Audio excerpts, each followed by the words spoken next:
अमेरिकेच्या ट्रेडिफ वॉरमुळे जागतिक मार्केट भयानक व्हॉलटाईल झालेत आणि कालची जी न्यूज आली आहे ना ती तर खूप डेंजर आहे चायनाच्या विषयी. बघूया मित्रांनो काय कंडिशन आता बनलेली आहे. तुम्हाला माहिती आहे का, वॉर विदाउट वेपन्स, सर्वत्र ट्रम्पने टेरिफ वाढवल्याचं आपण माहिती पाहतोय, पण या ऍक्शनवर कोणच रिएक्शन द्यायला तयार नव्हतं. पण चायनाने त्यांना ऍक्च्युअली खरं प्रत्युत्तर दिलं, ज्याच्यामध्ये आता चायनाने अमेरिकेवर 84% टेरिफ लावलेलं आहे. पण आता याची सुरुवात केली खरं ट्रम्पने, पण त्याचा आता एंड कुठे होईल, कसं होईल कोणीच सांगू शकत नाहीये. कारण 2 एप्रिलच्या आधी अमेरिकेने चायनावर 10% टेरिफ लावला होता आणि चायनाने जवळपास 67% अमेरिकेवर लावला होता.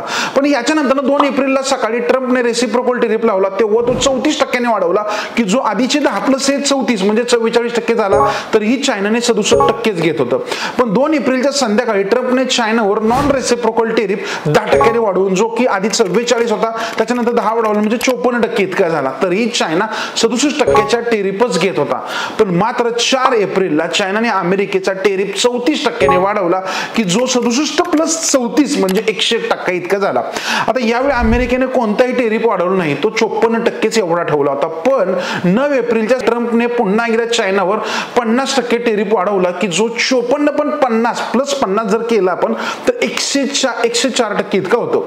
मग त्याच संध्याकाळी पुन्हा गेम झाला, चायनाने अमेरिकेवर पुन्हा 50% टेरिफ वाढवला, की जो आता 101+50 म्हणजे 151% इतका झाला. मग लगेच त्याच्या काही वेळानंतर ट्रम्पने पुन्हा चायनावर 21% टेरिफ वाढवला, की जो 104+21 केला म्हणजे 125 इतका टक्के झालेला आहे.